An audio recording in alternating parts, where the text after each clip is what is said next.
Look at this guy, man. You got so you're like a star now. The Rams win the Super Bowl. Look at this side. And of course, here he comes. Listen, is he smoking a cigar? He's really gonna. What? Oh my God! Yes, Rudy. Rumble! Finally! The Ramelia Sports Report returns to the Rumble Show. Rumble! Roll down the window. Yes, Rudy. Put down the top. Crank up the beach boys, baby. Don't let the music stop. We're gonna ride it till we just can't ride it no more. From the side, baby, to the valley, from the west side. Let's go. Let's go. 1, 2, 3. Let's go.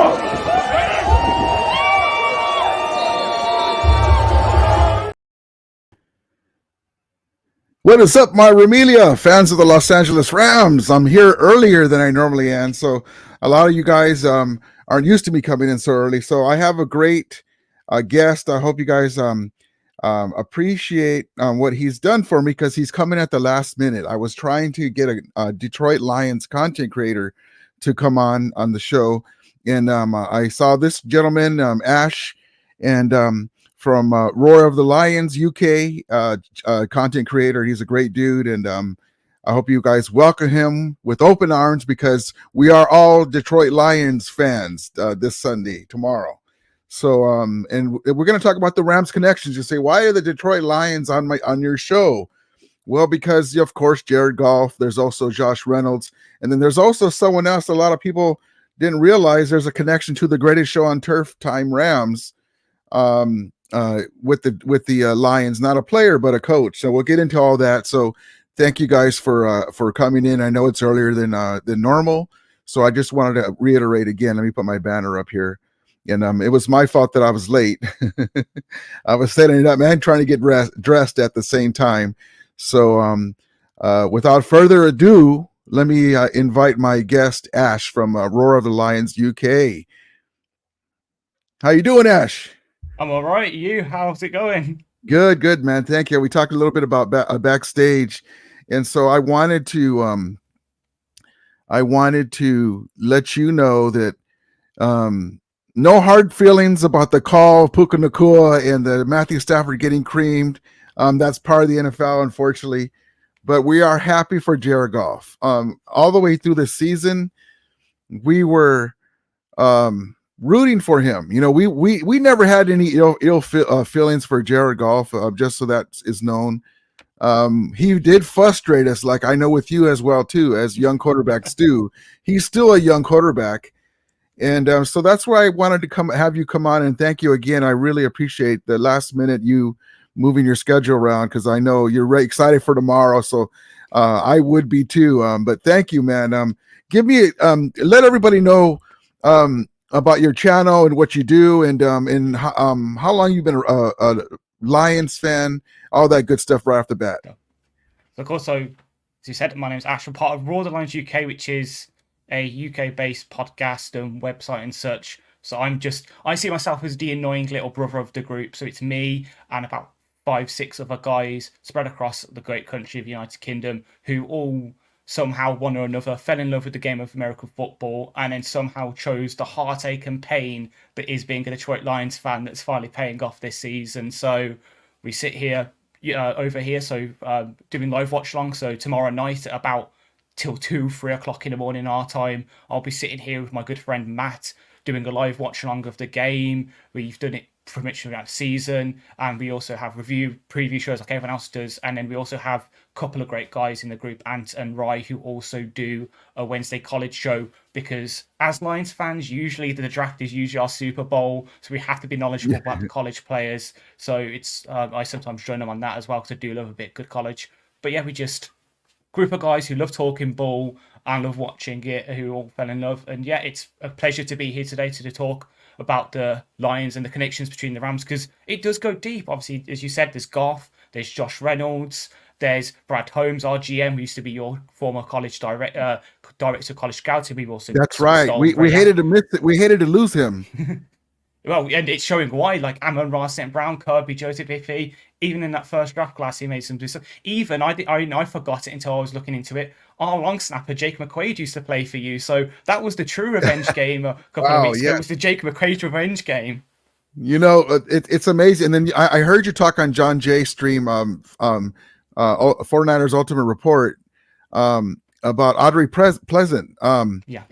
And then Dre Bly took over. So that was the surprise. Dre Bly, hold on, let me get this up real quick. Sorry. Dre Bly was a Ram player, and now he is a Lions cornerback coach for the Lions. So the connection, like you just mentioned, is amazing. And then, you know, we got our guys here, Reynolds and Golf, and that's what I wanted to talk about too with you. We saw that he was available for a while last year when we were the year before this year, when we were, let me change my background and put him up here. He was available for a short time, and then you guys grabbed him. And then with the Rams connection, Jared Goff, we're like, dang it, because we needed help. This is before Puka Nacua, you know, and we went 5-12. And so he's a very big player. He shows flashes of, like, he can be the next tier. At times he's got that ability. And so we're looking forward to St. Brown, Amon-Ra St. Brown is better than I thought he was. You know, we don't watch you guys, just highlights. And so he's that guy. I like how he plays with the Steven Smith Jr. Attitude. And he's really good. So I'm looking forward to you guys going into Santa Clara. And what people don't realize is they think this is the same Jared Goff from when he was younger. In my opinion, and that's all I'm saying, is when he was hindered by Jeff Fisher being his head coach. He basically wasted that whole year with Jeff Fisher, and then Jeff Fisher was shown the door, and we got Sean McVay, and then Sean McVay helped him, but he hit a ceiling where he wouldn't get to the next level. There was a lot of reports of the 15-second, McVay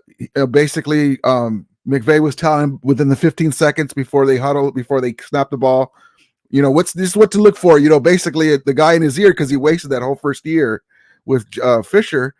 And he just hit a plateau. He wasn't able to get to the next level. And we had guys like Andrew Whitworth, left tackle, and Aaron Donald's contract was coming up. We needed to win now. So it's unfortunate because he has those games, like against the Vikings in 2018. He was throwing dimes. He was on a tear. He was in the MVP conversation.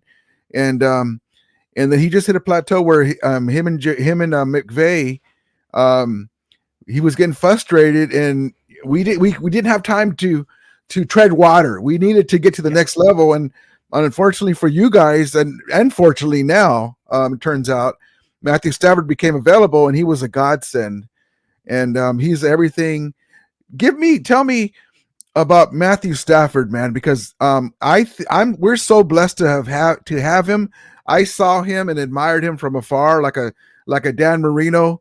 They're two different quarterbacks, but I was always a Ram fan, but I really appreciated Dan Marino, John Elway, same thing with Stafford.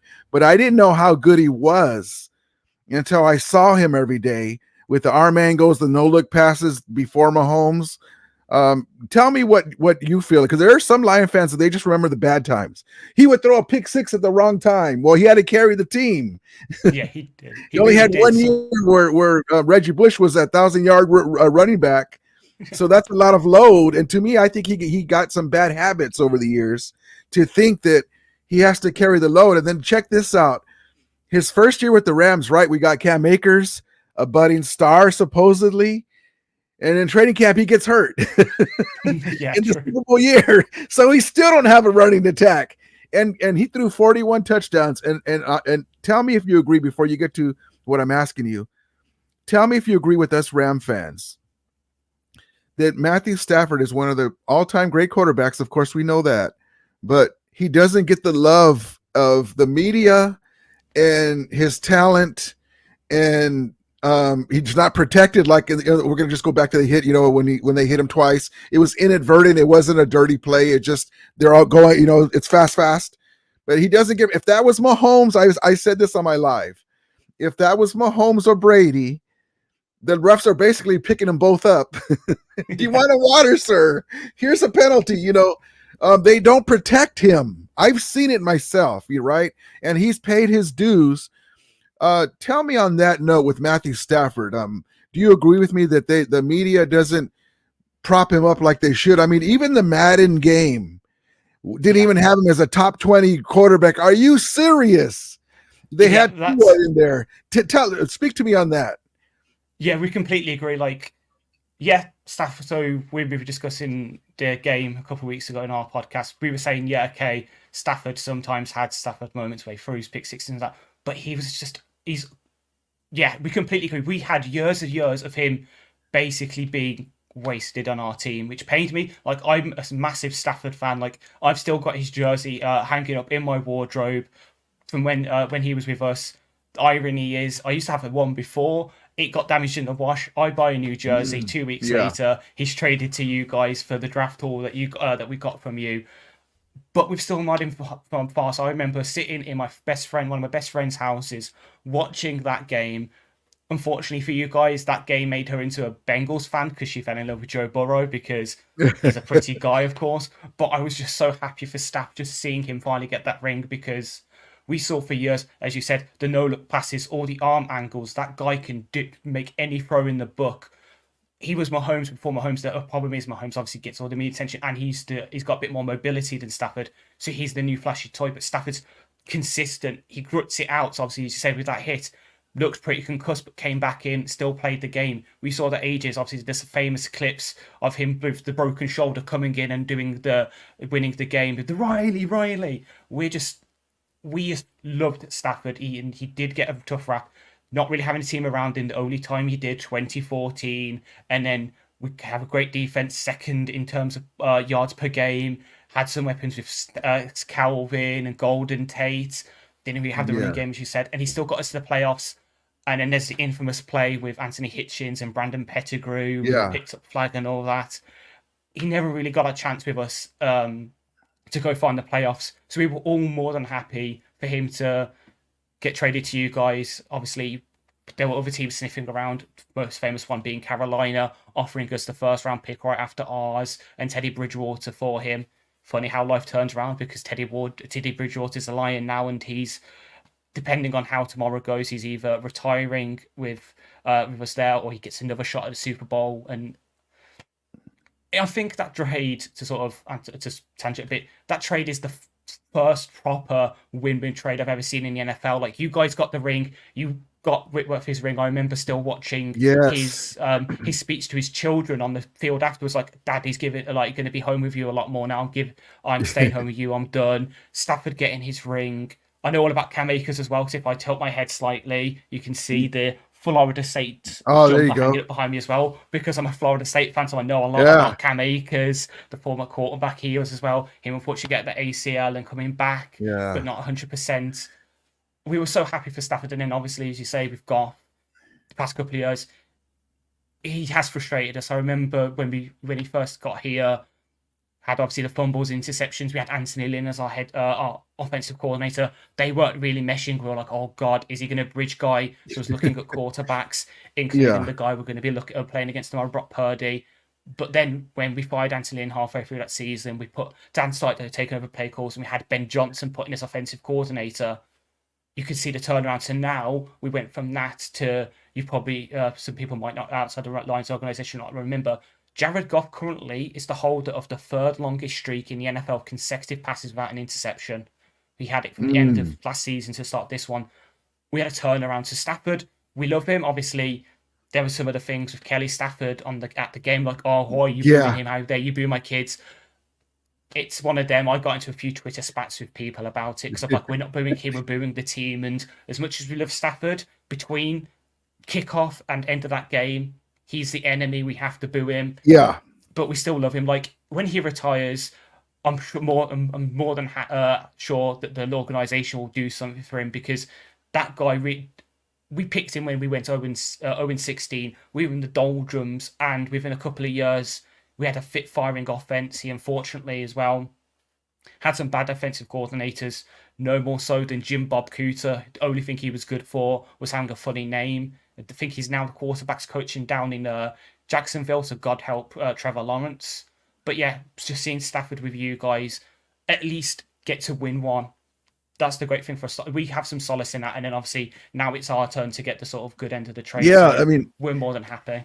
It's so amazing. Like, talk to me about this here, the Detroit Rams. So there was a Detroit clothing line. They came up with these shirts, and so now we're using it back for you guys because you guys supported Stafford for the most part, and so. And I think Kelly Stafford, you know, anytime it's involving kids, you know, they booed my kid, you know, it's gamesmanship, you know, boo, you're with the you know, the enemy now, you know, they still appreciate what they did for the community. So that's all that was. So, but yeah, so speak to me on this. So it's Detroit Rams.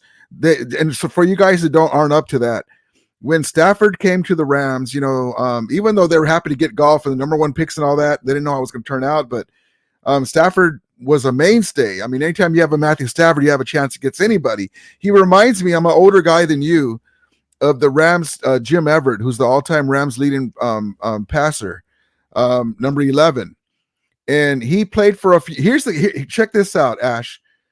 The Rams had Eric Dickerson, who I'm sure you know who he is, all-time Rams running, one of the best running backs of all time.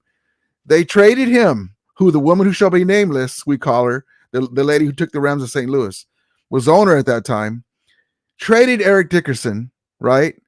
He only got to play a handful of games with Jim Everett. And then 2 years later, the Rams are in the championship game because of Jim Everett. And then after that, retirements, and they didn't get the team back up. Very unfortunate career. It's kind of mirrored, except for Stafford got to play with the Super Bowl contending team. Jim Everett always horrible teams at the end of his career. Great quarterback as long as you kept him upright, you know. Unfortunately, he didn't have the same career as Stafford because he never got to have another to redeem himself, you know, in the championship game against the check this out. So Reggie White, Philadelphia Eagles, we went into Philadelphia with Jerome Brown, beat them, then went to Belichick, defensive coordinator, New York Giants at New York, Reggie White, Carl Banks, all those guys, beat them, only to have to go to San Francisco to face a rested Niner team. And with Ronnie Lott, Joe Montana, all the guys, Charles Haley, the Rams still took a 3-point lead. But the offensive line was beat up and we lost bad that game. We never had it. So I mirror that with Matthew Stafford because I appreciate the guy's a tough son of a gun. He doesn't get the love by the refs, which you would think that's the guy that you protect because he doesn't complain. You know, how many times have we seen Tom Brady, as great as he is, go in the refs' ears right away? You know, you got to beat the refs and Brady's, you know, you got to beat the team and Brady's refs, you know. But yeah, so now we have the back to you guys. I saw these shirts. I thought that was kind of cool too. So we're basically, doing the same thing as you guys. We're for the most part, we're all on board with you guys this week. We're rooting for you. Anytime we have a chance to root against the Niners, we'll take it. There are our nemesis in the regular season. We call them here the regular season empire because it's going on 30 years since they won. It's funny because they get on you guys. The Lions haven't won nothing in a long time. And then we look at them as Ram fans. We go, oh, speak of the devil. What if all those guys that are going to the different cities and they're so, cheering for the so rah Niners.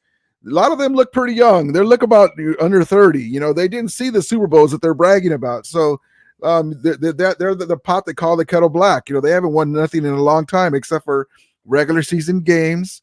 And normally it's when the Rams aren't. What people don't realize is Kyle Shanahan's tenure, they've come in last place twice while they're rebuilding. And one of the years that they came out, the year they went to the Super Bowl, the Rams were just on the cuff of making the playoffs. And that team, which they always refer to, we're as good as 2019. The Rams lost in the last game of the season and didn't make the playoffs. 34-31. And that was with the Rams offensive line that wasn't that great. So we're like, you guys weren't even that good. We were right there with you, but here we are again. So now coming back to the Detroit Lions, Aiden Hutchinson is a beast. I love Aiden Hutchinson.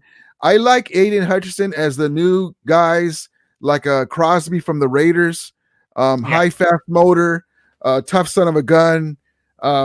We're hoping that he's going to have a JJ Watt type game against the Niners. You got to get Brock Purdy. You got to hit him. You got to make him uncomfortable. You got to put 7s on the board instead of 3. And so talk to me about that running game, man. You guys have that quick running back, and then I like Vincent Montgomery. And tell me about, because you guys can run with that offensive line. Before that, how is your offensive line, the guys that got hurt in the last game, are they okay? So good and bad news on that front. So Frank Ragnow, who we Lions fans like to joke, he's always listed with head, shoulders, knees, and toes on the injury report because every bit of him is broken. Like, this guy is nursing a toe injury for the past 2 seasons. That's inoperable. So Lions fans are basically queuing up around the court, like the blocks, to donate their big toes to him so he can play. But he's going to be fine. He sprained a knee and I think one of his shoulders in that game, the first one of which was at the end of the first half for us on that last play before we punted away to give the Bucks the ball with about a minute and a half left on the clock, and they go and score. You can see him get rolled up on. He sprained his knee there, came back in, played. He's going to be playing Sunday despite obviously being banged up. Unfortunately for the other guy who got hurt, who was literally like a couple days beforehand, Jonah Jackson, our left guard, he unfortunately tore his meniscus. He had minor surgery for that on Monday. He will be out on tomorrow. He's unfortunately out. So, but if we do beat the Niners, which obviously we're all hoping we do, should be ready for the Super Bowl, which we know because Frank Ragnow also had the same procedure earlier this year, which is which is how we know he missed 1 game, had the bye week, and he was back right into the lineup after the bye against the Raiders. So it's good and bad news.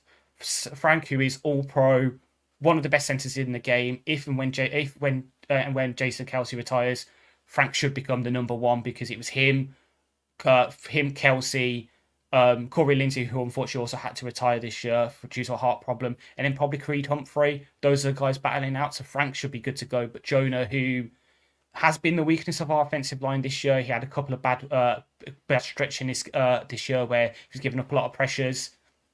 It's unfortunate because that was his bounce back game. He hadn't given up a pressure in his at all during that game. He goes out. Former Eagle Kwesi Arcega, who used to play tackle for the Eagles, he's now a guard with us. He came in and he gave up 7 pressures in the rest of the game to Vita Vea and Kalijah Kancey. So that might be a weakness for us tomorrow. But Frank should be good to go, which is obviously good for us because he's the physical guy.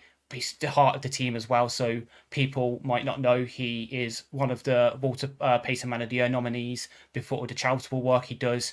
And he's also such a cerebral guy. So he was asked in one of the presses afterwards the game, like, what was the toughest challenge for you? And he says, facing those blitzes. He's the guy. He has to know every single blitz angle. He even goes back on tapes like week 1, week 2. What were they doing out of this personnel? What were they doing? So having him fit will be so useful against the Rams, even though they don't blitz a lot, because obviously they have such a good defensive line and it'll be a battle in the trenches. So we need all the warriors we can get to hold up against that Niners defense.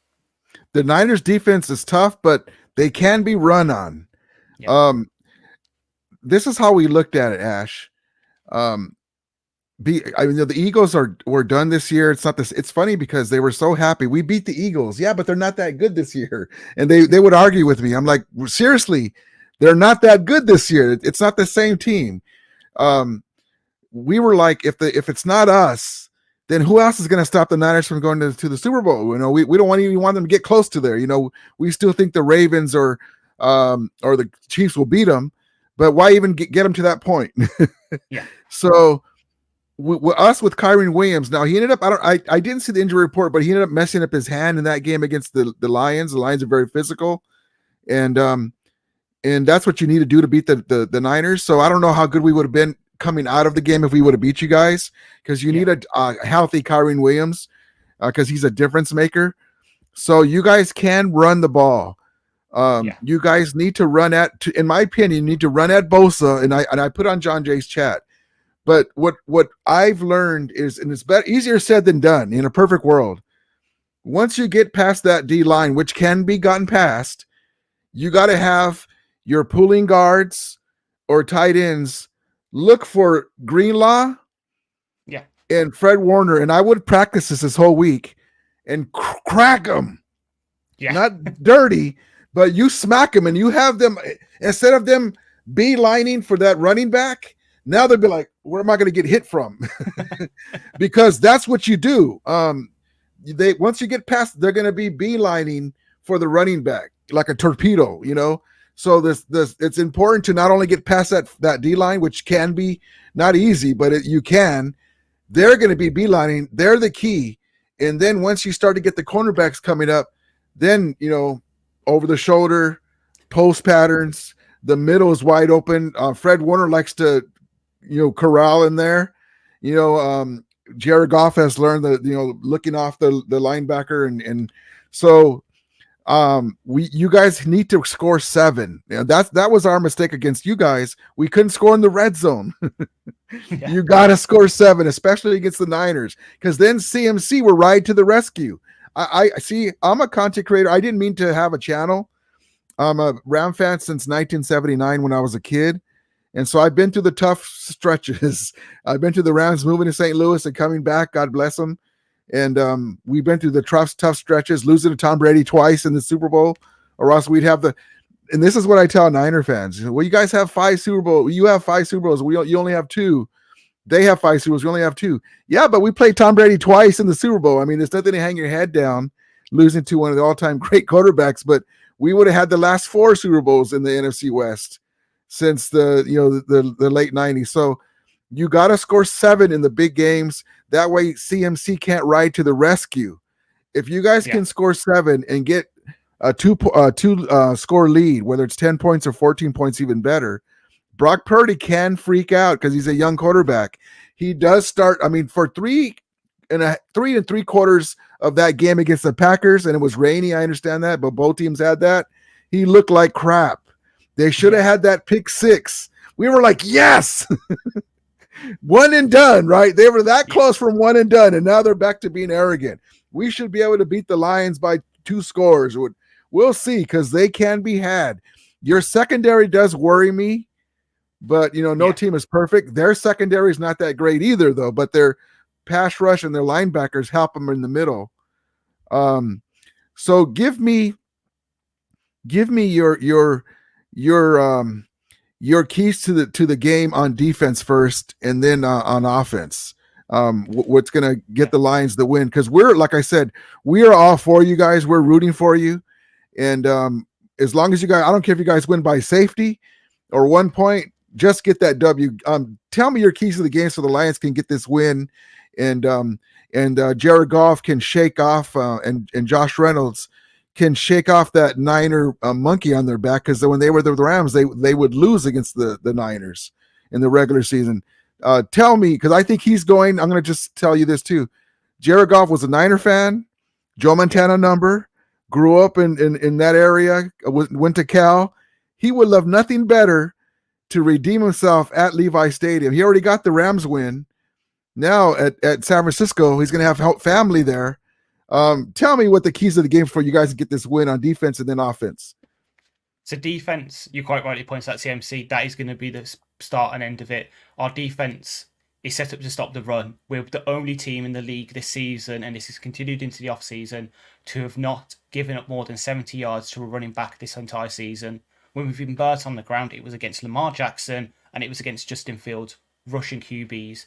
But for the most part, we're good at stopping the run. So stopping CMC early is going to be a key. Luckily for us, as you said, we're good at that. We've really developed our run blitzes over the past 2-month stretch, especially with the introduction of Ifeatu Melifonwu, our 3rd-round pick that we got in that trade. You sent us the compensatory pick you got that season. We used it to pick Ifeatu Melifonwu, who was then an outside corner out of Syracuse. He had an up and down start to his first couple seasons here. Got injured week year 1. Year 2 was moving to safety. Again, was injured. Couldn't be settled in. Year 3, gets into the lineup about a month and a half ago in place of Tracy Walker, who's one of our veteran leaders. And he's just been balling out, as you guys saw. So, like, interceptions, sacks. So he was the guy that last week against the Bucks, he got the first sack where he was lined up over Aiden Hutchinson's shoulder. Aiden stunts in, leaving a free, pulling the right tackle Lukadecki with him, leaving an open lane for Iffy to get to Baker. We are good at stopping the run, especially against teams where there's no mobile quarterback. We can just focus on stopping the run, and then it puts in teams into third and long. But that's where the issue is, because as you said, our secondary isn't the best. So in the past 6 or weeks, admittedly, we've gone up against really damn good receivers, but we give up a lot of yards to those wide receiver ones, as you guys know, with Puka, who our podcast loves as well. We were looking at him as maybe a guy we wanted to draft in last year's draft, because we were thinking, oh yeah, Josh Reynolds had a bit of a down year last year. Do we need to start replacing him with an next receiver? We looked at Puka as one of those guys because he fits our mentality. BYU always create strong, tough run blocking wide receivers, which is what we want. Of course, you guys were fortunate to get him, and honestly, if CJ Stroud wasn't so good for the Texans, he would have had my vote for Offensive Rookie of the Year. And that's me saying it when we've got 2 candidates on our own team in Sam Laporte and Gibby, as we'll get into in a bit. But we always give up things. It's because, for some reason, Aaron Glenn on third and longs likes to blitz one of those safeties, which puts us in cover 1, and it's impossible to cover the entire field. And as much as Cam Sutton is a good corner, as much as Kindle Vildor, who we picked up on the waiver wire, has been a really good cornerback too for us in the past couple of weeks, they can't handle wide receiver ones. That's why if people know Lions Draft Twitter, we are looking at outside corner early next year. Whoever we pick, it'll probably be our highest natural pick we've ever had. Obviously, we got the first round pick 32 from you guys that we then traded up to get JMO. This is the highest we ever picked. It's probably going to be corner. That's where the issue will be.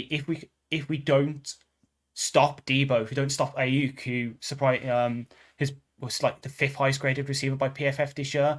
If we don't stop Kittle, if we give up these big yards for the passing game, we can stop all the run we want. If they're just going to throw it on us, we're going to have some issues. So it's really get them into those third and longs and get the pass rush going, because if we give Purdy 2.5, 3 seconds to pick up our defense, we're going to give up those big explosive plays like we did to you guys, like we have to the Vikings twice. Like Nick Mullins threw for over 350 yards on us twice in those games.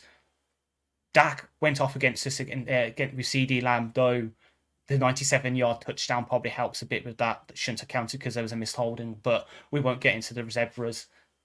That's going to be the issue, is stopping the run, and then when we get into those third and longs, stop giving up the damn explosive plays, because people who might watch our wide watch alongs, whenever it's third and long, I'm leaning back in my chair because I know it's going to happen. We give up so much on those. I'm so much that I'd rather be in a 3rd and 3 than a 3rd and 13, because I have more faith in the defense stopping that than I'd do the third and long. So like, as you can see in the comments, people saying about 400 yards to Nick Mullins. You look at those games though where we've given up 150 yards, 200 yards to wide receiver ones. We were 5-1 in those games, and arguably should have been 6-0, except for the refs making that bad mistake on the 2-point conversion for us. We happily give up those 150 yards because we can hold on everyone else, as you guys saw. Like Cooper Kupp, we held in check. Tyler Higbee, when he was playing, obviously held up our hands. It was very unfortunate what happened with Kirby Joseph, tearing his ACL. He's very remorseful about that. For the most part, we hold everyone else in check. It's just now developing the defense and hopefully the pass rush to stop those wide receiver ones on defense, because otherwise, Debo and Purdy can have an absolute day against us. Debo, Debo is key to them in the regular season. I'm sorry, there was a guy that had a full bear woman with her chest. I don't know if you saw that. I go, oops, I didn't see that. That's why I was laughing at when you were talking. Oops, I can't have that avatar on here. I didn't notice what the avatar was. Debo, you can't stop these guys, CMC and Debo, but you can corral them at the right time. Yeah. So the Lions, from what I understand, they're going to go full bore stopping the run, not give them the big play, and they're banking on getting to Purdy before he can get those passes off. And the one thing that they need to do though too, and I wish that we would do this. Raheem Morris, David was talking about our defensive coordinator. Props to him. He's going to be the head coach of the Atlanta Falcons. So now we get some comp picks. We have picks in every round of the draft next year for over $40 million in cap space. We have our own guys to re-sign, but what we don't do though is when we play the Niners is, okay, 3rd and 8. Jam Kittle at the line of scrimmage. Put a big, it's easier said than done. We would, like against you guys, this is where I would pick my hair out. I'm not saying that I'm better than these guys or I'm on the same level as these guys, but why are we having Michael Hoyt on Laporta? I don't care, on that 4th down on the goal line. Timeout. Okay, they want the Laporta's still there on the goal line. Let me put all cornerbacks, jam him, stunt, make Goff uncomfortable, and then maybe we stop him. That was a big down, a big play, 4th down on the goal line. I love your coach; he's ballsy. We could have stopped him there. We take 7 off the board, exactly. But we have Michael Hoyt, and Goff, to his credit, read it right. Boom. Michael Hoyt's a 6'3", 260-pound guy trying to guard Laporta, even if he was limping. That's not going to happen, so unless you get in there and Goff didn't see him. But yeah, you got to jam Kittle and then fake him out and then just get in his way or stand in his way and make him go the other way and then get to Purdy. And then on Debo's side, somebody please throw their body at him and then the other guy clean it up. Like if I'm out there, I'll be like, look, if I'm the first guy, I'm diving at his legs in front of him, not his kneecaps or anything, but so he has to jump over me. And the other guy cleans it up because you cannot try to run and get to him and catch him. You got to give your body out. So that way you're an obstacle and then somebody else could try and clean it up. But I've seen him run so many times. The guests are like, what are you guys doing? If you have to push the blocker into him, get in his way, but it's easier said than done. They move so fast, but we'll see if he's banged up. But I always point out to this that Deebo Samuel, as important as he is to the Niners, they're 1-2 in championship games, and he's played in every one of them. So he can be beat. So the key for you guys too is, like I said, I think that Jared Goff is ready to take you guys to the Super Bowl. Unfortunately, with that secondary, it's like us. We've had a bad secondary this year, and we're like, man, you have a good kicker, right? Your kicker's one of the best kickers. One of the worst. I didn't know that. I was thinking you had a good kicker. No, so you might. I might see where you get that impression, considering he kicked a 54-yard against us. But we were all panicking on our side. We were like, no. Ever since we were blessed for a good while with good kickers, so just before my time, it was Jason Hansen. Just as I joined, and then we have that bad year. Then luckily for us, Matt Prater has that thing that happens to him in Denver. He gets released. We pick him up, and we're blessed with another good stretch of kicking. We're in that mess again. So over the past couple of years, we've had a revolving door of kickers for us. We've had Matthew Rice. We've had Ryan Santoso, who's usually a punter, but he kicks some field goals for us. We've had Riley Patterson, who we traded for this offseason, but now we're back to the money badger, Michael Badgley. He's okay. He's been 8 for 8 for field goals, but he's had 2 extra points blocked. He's not the best, and obviously we're going up against Jake Moody, who most Lions fans know pretty well because obviously he used to be the Michigan kicker. Interesting choice to draft him so high as they did. It caused a couple of my compatriots here over in the Lions to literally burst out laughing when they saw the pick. But as you mentioned, one of the reasons that Dan Campbell's is so gritty and so tough on those 4th downs is because we just don't trust our kickers. Punting wise, Jack Fox, one of the best. Special teams coverage, great. Kicking, not so much, which is why we do usually go for it quite a lot on those 4th downs. Is because I see. So it just gives us the so that makes sense why your guy goes for it on 4th down then, because not against us, that was a ballsy move, man. Because if you guys don't get that conversion on that 4th down against us on the goal line, I mean, that takes 7 points off the board. That's amazing that he did that. So, we had to do the same thing, man. If they would have gave us the Puka call and we're like first and 20, first down on the 26 of the Lions, probably around there. We're probably trying to get a touchdown because I don't know about our kicker Moody, Mauer, Brett Mauer. Yeah.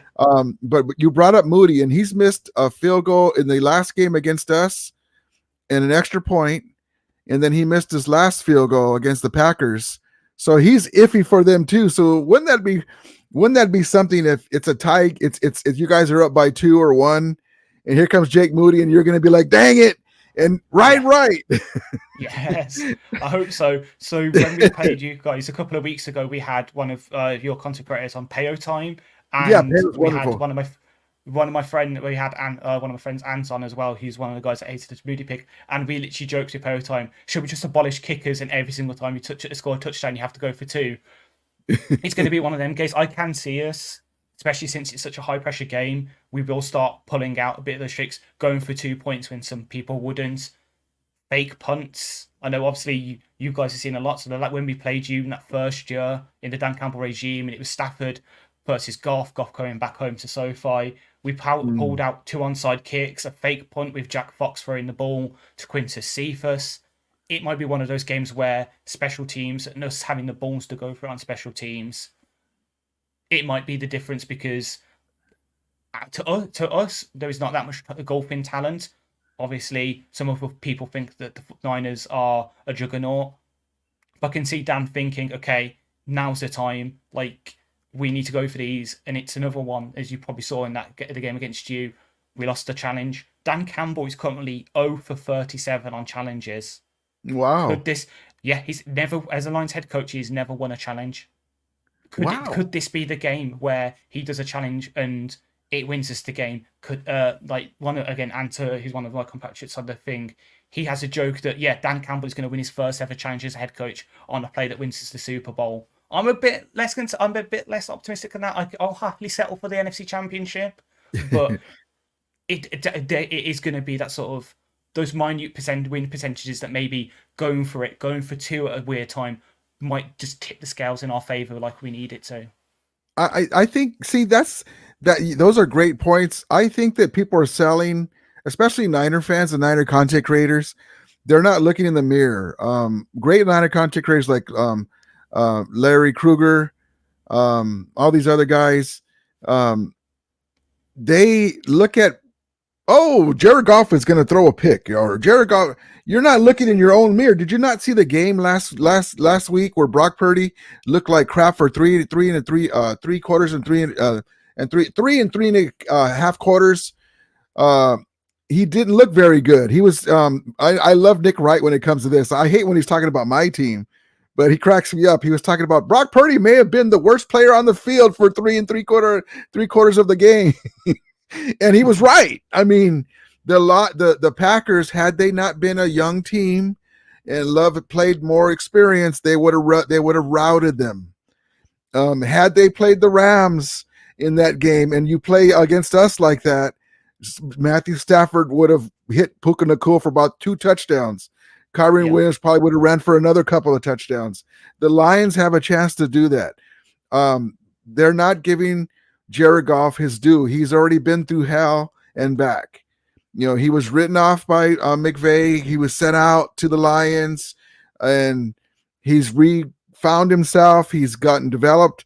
Talk to me about the development of Jared Goff since he's left, because he was going to get better anyway, being more years in the league, from the time he left for the Rams. But talk to me about his development. What have you seen the improvement since the first season, and why you think he's ready to take the next step, at least to get you to the Super Bowl? Because once you get there, you have a chance to win. So tell me what improvement you see with Jared Goff since he's first gotten with the Lions.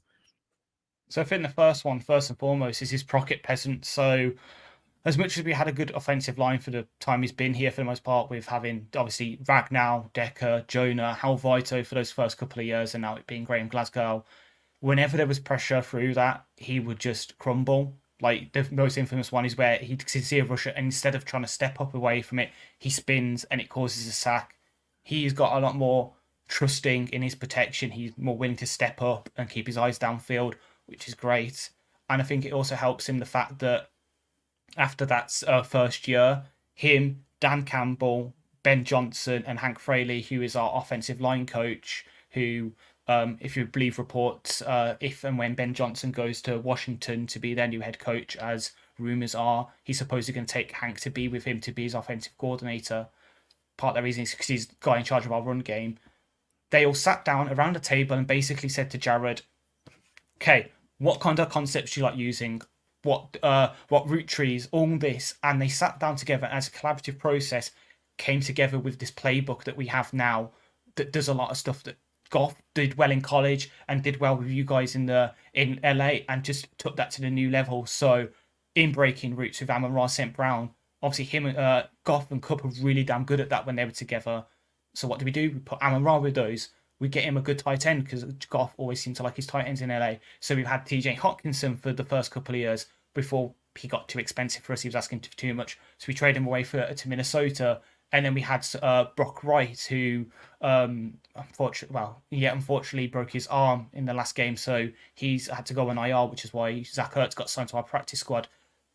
He stepped up. Then we obviously draft Sam Laporta in the second round this year. Got those tight ends for him. Bringing in Josh Reynolds, as you mentioned earlier, I wanted him in free agency when we got Goff. Tennessee offered him more money. He went there, wasn't really used, got chucked aside. We picked him up from the waiver wire, and he was one of the reasons we had an offensive turnaround in that second half of that first season, along with getting Taylor Decker back at left tackle and firing Anthony Lynn, who is now the Niners running backs coach. There's another connection between us and the Niners. Getting rid of them, had offensive turnaround. We win games. We go 3-11. We only win 3 games. Pick Aiden Hutchinson. So, and then the year after, looking good. It gets down to week 18. We have to sit there and watch you play Seattle. Obviously, the refs screw us both over. Seattle win that game. They get the playoff spot. We have nothing to play for. Goff has to go into a filled Lambeau. All the national pressure on him because here's a game that means nothing. What's he going to do? And he comes out and he balls out and he wins that game when it meant nothing to us, everything to Green Bay. He goes and wins it. And then this season starts off really good. Unfortunately breaks that streak that I mentioned earlier of consecutive passes without interception in week 3. Has a bit of a downturn in the 2 games against the Bears. It was bookending Thanksgiving against the Packers, where Goff committed back to old Goff. Threw 6 interceptions, fumbled 4 times, and a bit down the bit. Then he reset, bounced back, which is his superpower. Like as you mentioned, he's been to hell and back. First year with Jeff Fisher, obviously Sean McVay coming in helping him, but as soon as some things change, the scheme changes, and it's not really to Goff's strength, and there's the falling out.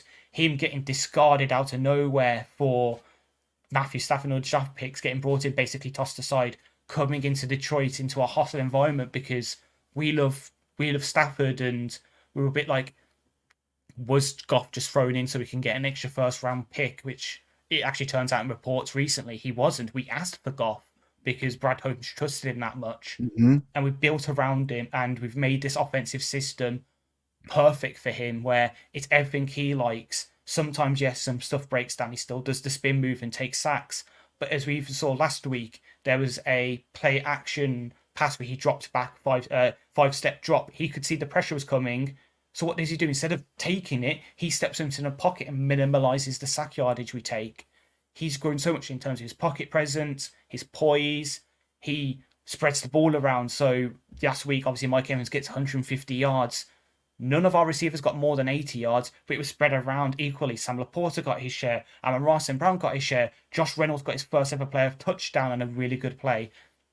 It's just built perfect for him. And yet he's took on that Detroit grit as well. Like, he's obviously a Cowboy at heart, as you said, but it's sort of softened and he's taken on that thing. So there was a question this week where he was asked about Skip Bayless and he was like, oh, but yeah, you damn it, plays, and he shot down the reporter.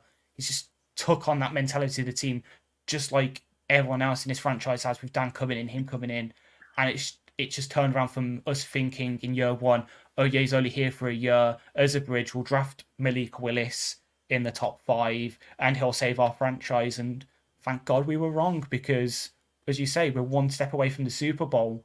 And as I put on Twitter earlier, because NFL UK, for as much as I hate them, they put out a really good question, which is the graphic of all the Super Bowls teams have won, and there's us at 0, and it's like, what's your team's relationship like with the Super Bowl? And I was like, and I replied, like that movie star celebrity crush that you've always liked, and now you're in an interview to be the cameraman in her latest film, and you're one meeting away from finally setting eyes on her face to face.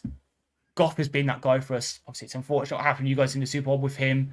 We kind of gave the Patriots the blueprint to how to beat that, because we obviously played you, I think, week 13 that year, and Matt Patricia had his one defensive good game a year where he schemed you guys perfectly. You still beat us because we were absolute dog back then, but then Belichick saw that plan and played it against you, and it turned, and obviously they won the Super Bowl against you.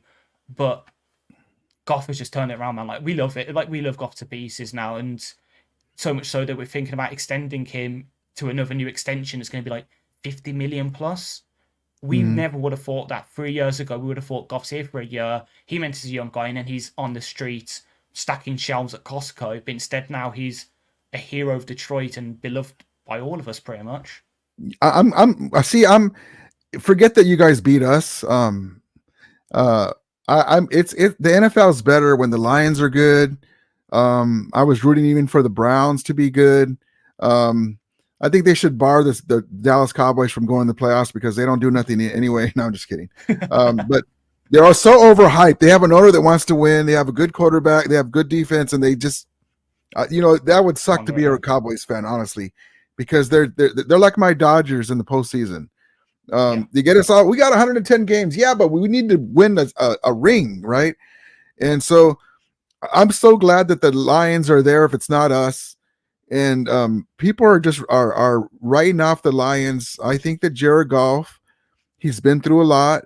He's learned a lot. He's learned not to turn the ball over, not to take stupid sacks when he can, to take you out of field goal range. And that's key. Unfortunately, you don't have a good kicker. But that's just the way it goes. You guys have a lot of good players everywhere else. The secondary, they just got to play good for one game. Hey guys, don't give up a big play. Be physical, but don't be stupid. And jam Kittle and Debo when they try to go out in those little screen plays. Crash the blockers into the running back and sell out so that way he can't maneuver. But I think you guys have a good chance. And so talk to me. It's going on. Let's see. We can be here for another 5 minutes. Let's do another 5 minutes. Yeah. Talk to me about the record of the Lions versus indoors, because I know that you guys are used to playing indoors. That's what was brought up earlier in the chat. Talk to me about how you feel they're going to adjust, because it's supposed to be good weather, which is good. So talk to me about how you feel that will affect the game for the Lions, good or bad, or do you think it'll matter? It will matter slightly. So this year we played 2 outdoor games, I believe, and we lost both. Yeah, we lost against Ravens in their stadium, which is technically outdoors, and then we lost at Soldier Field, which we hate. We hate the fact we lost there. But I know there is a narrative around Goff and outdoors, but as I said earlier on the earlier show, I think Goff shattered that narrative last year when he beat Green Bay in Lambeau, freezing cold weather, start of January. He beat it because he came out and balled out. Yeah, he lost this year. Bears game, don't want to say kind of excuse, but he was in a mid-season slump then. It happens. Every quarterback has bad games. Just ask Patrick Mahomes week 1 against us, way through, pick 6 to a rookie defensive back, and his receivers couldn't catch shite. And then the Ravens game, God knows what happened there. Everything just went wrong. Frank Ragnow wasn't in. None of our running backs get going until the second half, which is when Jameer Gibbs decided to, everything slowed down for him, and he broke out then. Kicking game was horrible. We missed a couple of field goals. Defense couldn't stop Lamar running everywhere. And I think Lamar keeps like his first 10 passes. So by the time we get our second drive against Ravens, we're already 14-0 down. We're in the doldrums already. But I think we've grown. We've worked out how to handle that. And as you say, we're built to run the ball, block up front, and then use the play action, which can help us because 49ers, they've got great defensive line and that, and you can get beat. As you say, run towards Nick Bosa. Luckily for us, Nick Bosa usually lines up the right tackle, and we've got the best right tackle in the league in Penei Sewell, and arguably the best tackle in the league. I know Trent Williams technically still exists, but Penei's up and coming, and it's a scary thing for everyone else and kind of for me because I don't realise this, but until I look, he's 2 years younger than me. I'm 25, he's 23, and he's already going out there mollywopping guys. Like that's going to be the key for us on offense is running the damn ball because San Francisco might be able to get some pressure on us. Yeah, they've got one good corner like we do. Charvarius Ward's pretty damn good. He might be able to handle Josh Reynolds. But if we can get the run game going, if we can set up those play action where you can get Amon-Ra, Sam Laporta going on them, we should be able to move the ball on San Francisco and make it less of a... We can equalize it because everyone I know, most outsiders right now think San Francisco are going to win this by 2 scores. Only people that maybe think we have a chance are people who are biased. Obviously, we do. You might have seen on the Amon-Ra St. Brown podcast that he has with his brother, Equanimous picked us to win in a close game. But I think it was by 1 point as well, which is going to be painful. But we as you say, if everything goes right and we get a bit of luck, which we might have to, like we had to beat you, as you say, with the DPI call, we should be able to get there.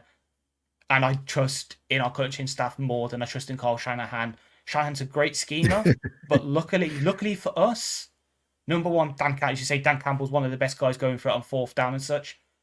But also, our defense is built to stop the Shanahan scheme because we face it every goddamn year.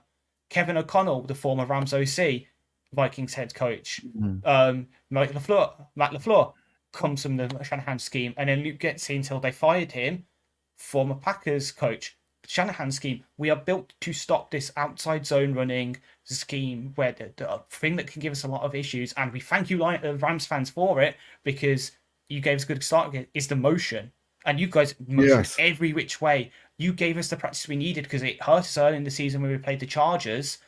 That's how Keenan Allen had a really good second half, is they worked out if you motion him, he's going to get lined up against Aiden Hutchinson on a play or Kirby Joseph. As much as I love him, he's my favourite player because he was my first big draft hit for the Lions in terms of my own scouting. He's not a good man-to-man coverage guy because he can't tackle. He's a really damn good single high safety. I think he's got, and I don't want to say his name because obviously this is a Rams podcast. It's mentioning a lot of Seahawks great, but Kirby Joseph could be like Earl Thomas Jr. in terms of single high free safety coverages, but he has to work on his tackling. If they can get him matched up against CMC or something, or gets Kittle, tackling is utmost important against the Niners. The yak yard is where they kill you, especially Debo and CMC. Tell me, you have that speedster wide receiver that takes the top end of the off the defense. Williams. He's going to be important. So if I was the offensive coordinator of the Lions, I would start out the first half and second half with hurry up offense. Yeah. Get the defense off of their comfort spot. Try to get 7 on them right away. I would use Amon-Ra like Puka and Cup in the slot, move them around, crossing patterns, natural obstacles to get him open, and then have him sneak out the corner, just go deep. And have Goff lob that ball, and have the running back in motion, one side go back to the other side, and watch his back so he can get that deep pass off because they can be had. Whoever Charvarius Ward is on, go the other side and then do a up and under because they want to pick it. It's unfortunate that Hufanga's not there because you can get him with diving in and then you go over the top. But he is a tough player. If they can use that scheme where they can get that easy touchdown or that easy chunk yard with that receiver and say, look, you're going to get some balls today. We need you to catch it or draw. Or I would even do some drills where we're drawing pass interference. Yeah, I've heard that. It's basketball flop. There's a way to. Hey, because that works out for you. We have Tutu Atwell, who's a little guy, and he was able to kind of learn a little bit, not really great, about how to draw that PI. And also too, hey ref, in the next 3 or 4 plays, we're gonna might go deep. watch my man. Yeah, Watch my man. agree. That he doesn't Yeah, watch my man. That he doesn't grab me. Yeah, It goes for both sides. But yeah, because go ahead. say the 49ers, they rank third in defensive pass penalties given up and first in defensive yardage. Especially Aubrey Thomas, isn't it? The guy that they hate. Yes, he'll serve it up. He'll serve it up. And you saw how not to try and draw pass interference last week with Mike Evans against Iffy. He just kept backing up. Yeah, if JMO just turns around and goes for the ball, that's an easy pass interference flag. And as much as we Lions fans hate giving it up because Brian Branch seemingly always gives up a holding or pass interference every week because he does stuff like that, because he's a physical guy, it'd be nice to use that against the Niners, especially JMO, who has been coming on this season. Like you saw last week, Goff tries to hit him deep on a go route against Jamal Dean, and he just overthrows him. And if that was a yard, half a step, James half a step fast, more in front, he could have gone like that, got it, and that would have been 6. We are getting there with JMO. We have been waking up to it. Fortunately, start of the season, he was getting the snaps, and Goff didn't have that trust in him, wasn't hitting him right. But over the past month or so, they've started getting on the same page. We're using JMO, as you say, deep, but also in the crossing routes, which is where he really needs to work to get Goff's trust. Because as you guys know, Goff likes his guys to be open, to have good route running. It's all good to have speedster. So was it Brandon Cooks, the 1,000-yard receiver deep threat you guys had when got to the Super Bowl? We're trying to use him like that now, and it's paying dividends. So having, you say, JMO to take the top off, Amon Ryan, Sam Laporta to work underneath, Reynolds, who's a great possession guy, and then I would have said Khalif Raymond, but unfortunately he's out with his knee injury still. We've got enough there to hopefully, as you say, put stress on that 49ers defensive scheme, because we've got players everywhere and they can't handle us all at the same time. Yeah, exactly. How is Laporta's health now? Is he almost 100%? I believe so, yeah. So he didn't practice Wednesday, but I believe that's him being held out. He should be fine with the knee. He won't be 100% because of what it is. I think it's, according to a guy that I listen to, Dr. Liao, who does basically a podcast every week for the podcast I listen to about medical stuff. He had a knee sprain, and it's not going to be 100%. He's wearing a lineman's brace for the rest of the season. But as we saw last week, the flexibility is back there. He's able to cut. And as you said, with that touchdown against you guys on Michael Hoyt, he's able to go there. So he should hopefully be 100% to show George Kittle who the new best Iowa tight end. That's what I was going to say.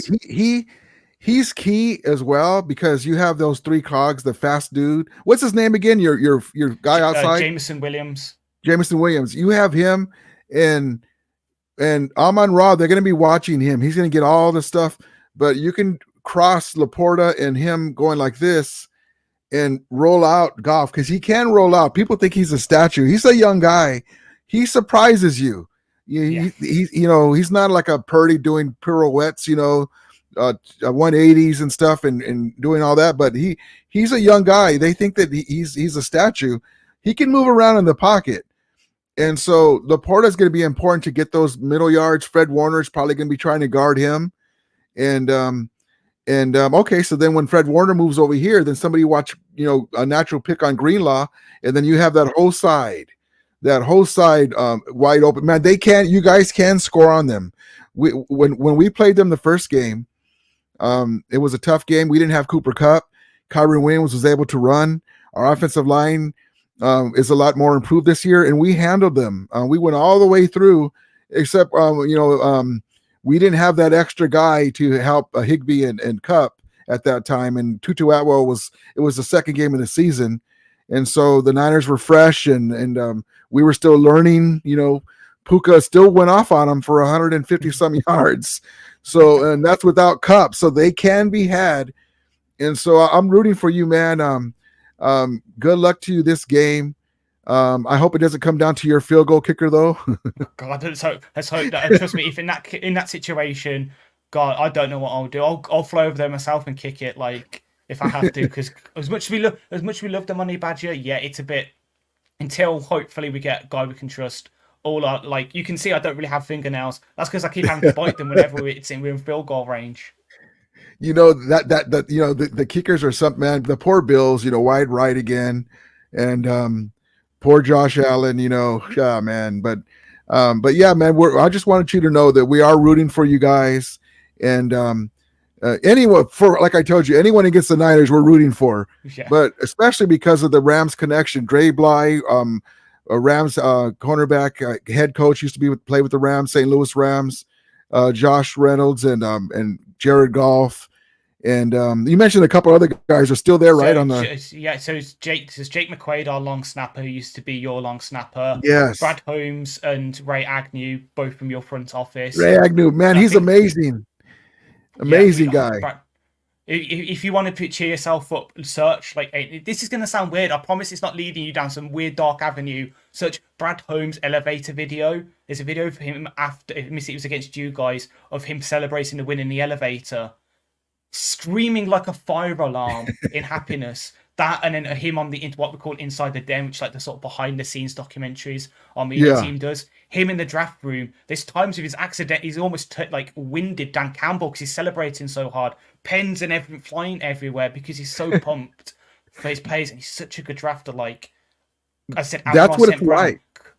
Yeah, amazing, man. Because listen, I'm going to tell you this too, from a Ram fan, that with Jeff Fisher, we were 7-8. 7-9, 8-8. Get as much. You want to go to the Super Bowl, of course, but especially with the Lions, get as much NFC Championship gear as you can. All the hats and stuff. And years from now, you'll still have them. I pull out mine once in a while. I have this hat, which is handy. See, this hat here is the NFC Championship game against the Niner hat, and this is like gold. Oops, there goes my little ring. This is gold to me because we got revenge for that 1989 NFC Championship game against the Niners that they beat us. So I told you about how we went into a Candlestick Park and faced a rested Niner team after being beat up in Philadelphia and New York. So we got redemption. And then imagine, too, the Niners had a chance to win a Super Bowl at SoFi Stadium because they would have played the Bengals, and that was at SoFi Stadium. So this hat is gold. And so hopefully you'll be able to have the same thing against the Niners, NFC Championship winning hat. And I might even have Jacoski Tart sign this for me and have Stafford sign the other side just to get him more mad at me. But But props to you, man. We are rooting for you guys. You guys aren't alone. It's LA and Detroit versus everyone this week. And so props to you, man. Thank you again for coming in, Ash. I appreciate you. Last minute. Guys, he came in at the last minute, and cool dude, and good luck to you, man. And tell everybody, real quick, I think that they can get in the Niners' head. Yeah. They have to talk to him a little bit, though. Greenlaw is ready to give you a penalty for going off. He might try to hit somebody out of bounds. So I think that's a thing that you guys can do with them too, because even though they're well coached, they do melt down at times. I've in the NFC Championship game, they don't have Ward, the safety there anymore, but he hit OBJ because he got pissed off, and Fred Warner hit Stafford in the back, but they didn't call it. Again, they don't protect Stafford after that horrible pick in the end zone that Van Jefferson, I think it was the Ben Skoranek pick that went off of his hands. But props to you, man. Tell everybody where they can find you. There's my guy Tribe. Thank you guys for coming in, and again, appreciate you, Ash, for coming in. Tell everybody where they can find you on your social media and everything. Go ahead and tell them about that. So, well, number one, it's my pleasure to be here talking ball and earning a bit of love of the Rams fans, because obviously some of us Lions fans were a bit worried we'd upset you guys, obviously beating you, but we still love Stafford. We still love you guys. Like, it's all love. We look forward to obviously hosting you guys this upcoming year at Ford Field for another game, and hopefully it's a bit less people get hurt and get concussed and stuff in it. But as for me, well, you can see all of us Raw the Lions guys on Raw the Lions UK on YouTube, Twitch. We'll be streaming the game tomorrow night live with me and Matt doing the sort of British alternate commentary, let's call it. And then we also are RTOL_UK on pretty much everything like Twitter, Instagram, TikTok. Follow those two, because one of the things I do is all our podcasts, I clip them up and put them up on there, so you can see all of mine and Matt's reactions to the games. You can see funny clips from our podcasts. So there's one that's going to go up in a few minutes, well, about half an hour from the account that's me having a meltdown, like a sort of mental meltdown, as I just crash like a computer on one of the podcasts. And then me personally, I'm ash.soden on Instagram and sodenad on Twitter. I think I'm a good follow. I like calling people out with receipts, and I retweet a lot of Lions, college, and English football stuff. So if you guys want to learn a bit more about college and with the draft prospects upcoming, I'll probably be dropping quite a few articles on that on Raw the Lions UK as well. On there, me and Ryan will dropping stuff about college. If you want to learn about some of the guys that you can't, unfortunately, won't have time to scout, we'll do it for you. So, for example, Ant last year dropped an article that was about Puka, and it had Puka in it, and then you guys drafted him. And then I had one that was about Kobe Turner, who arguably should be one of. I loved him as well. I had a thing for ACC defensive tackles in that class. I loved him and Cansey, and obviously, unfortunately, we had to play them back-to-back weeks. But Kobe Turner, what a legend as well. So come follow us, and we're more than happy to have everyone in. So we have a Discord as well, where we've had Browns fans, Vikings fans all there, and we're chill guys. And anyone who's listening who is from the UK, if we do win tomorrow, we'll home Gattle Bar in Birmingham, UK, to watch the Super Bowl live and have a massive piss up, because it'll be the first time we're in the Super Bowl and we need to celebrate. That would be amazing, man. I'll be rooting for you. I'll definitely message you if you guys win and congratulate you, man. Good luck, man. You got everything ready for the game? Are you going to watch it at home? Or are you going to watch it with buddies? So I'll be watching it here. So as I said, I'll be streaming it live. So I'll be up until 4 o'clock in the morning, whenever it finishes, hopefully celebrating a win, getting a quick nap, and then I'll be back into work at 9 o'clock in the morning, get home from work, ride the adrenaline high, and hopefully break down the Lions' victory over the Niners. And hopefully you'll be happy at work. Exactly. Hopefully you'll be happy at work. Thank you, Ash, again, man. Appreciate you coming in at the last minute, man, and congratulations on this season. And man, I hope Goff plays the game of his life. 3 touchdowns. The running back gets a couple of touchdowns. I wouldn't mind if you guys got a pick 6 right off the bat in the first drive of the Niners. A strip sack, a strip of a fumble, a CMC on his first drive. That's the key. If the Lions can get out to a lead, contain CMC enough where he doesn't get 30-yard, 20-yard runs, get to 3rd and 8, get after Purdy, have a guy kind of watching Purdy when he comes out he likes to go out to the flat and then throw to the wide open guys. But that's going to be key. If the Lions can keep the game close or get to the lead into the third quarter, they're cooking now. And you guys are with house money. You guys are basically a year early, like we were, getting into the playoffs, 10-7. And also, by the way, Niner fans, we're undefeated in 2024 against the Niners, even though they were both backups. But yeah, props to you, man. And but yeah, if you guys have that lead going to the third quarter, or even if it's close, but if you guys have the lead and Goff is dealing and you guys are able to run, that defense can get tired. And pick on Avery Thomas all you can, man. But I will definitely be rooting for you guys. And again, thank you, Ash, for coming in. I appreciate you, man. And good luck to you. I hope you guys will be victorious tomorrow night. Thank you, my friend. Thank you. All right, brother. Appreciate you. Take care. And you. See ya. There it is, Ash from Roar of the Lions, UK. Cool dude. I appreciate him coming in. It was, again, last minute. I was trying to get some Niner content creators, and I said, let me get this guy on. He seems pretty good. And so cool guy. Tribe says, Everton and Ramirez have been running Ramos chat for 3 years. Zipper 77, it must be suck ass to be a Falcons fan. Zipper 77 says Niners are set to lose another title game. Man, the Niners have all the pressure on them. The Niners have all the pressure on them, because imagine if they lose to the Niners, imagine if they lose another NFC Championship period, but imagine if they lose to the Lions, who weren't even supposed to be here at the beginning of the year. You didn't really pick them. You picked them as a dark horse team to make the playoffs and they can get deep. But they're in the NFC Championship game. And you got that head coach who got some cojones, and he's not afraid to go for it. So I appreciate the journey that the Lions are on. It mirrors the 2018 Rams. Nobody really picked them to go to the Super Bowl, and so I would love for them to to win this game. Stonka says, Rudy, I'm sorry, but Lions lose on the road. Sad but true. No, they do, but in any game, anyone can win. Look at the Patriots beat us, the greatest show on turf.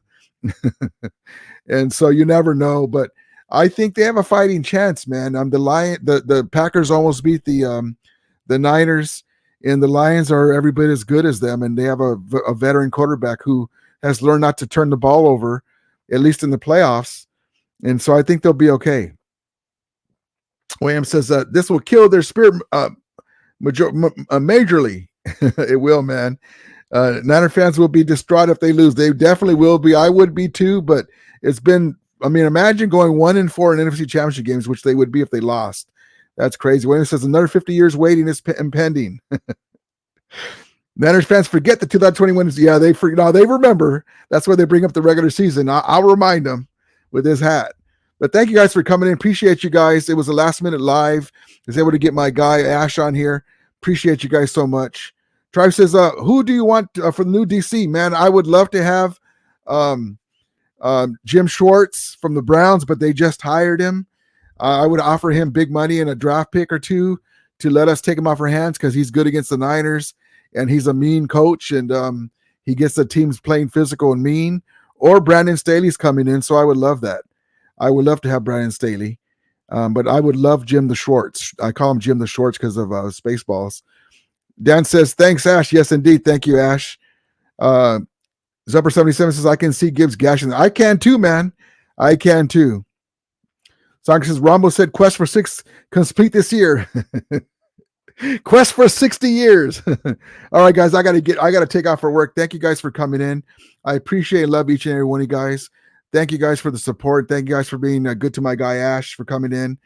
We are supporting the Detroit Lions, even though it's an NFC team. Teams going at it because we can't let the Niners win without supporting the other team. So we'll see what happens. I really do think that it's going to be the Ravens Super Bowl to lose or win. I really think so. Summer says Cleveland's D is kind of overrated. It was at the end, but they were very tough during the year. All right, guys, as we always say, may the Ramelia be with you. And Ramulators, mount up and go Lions, go Lions.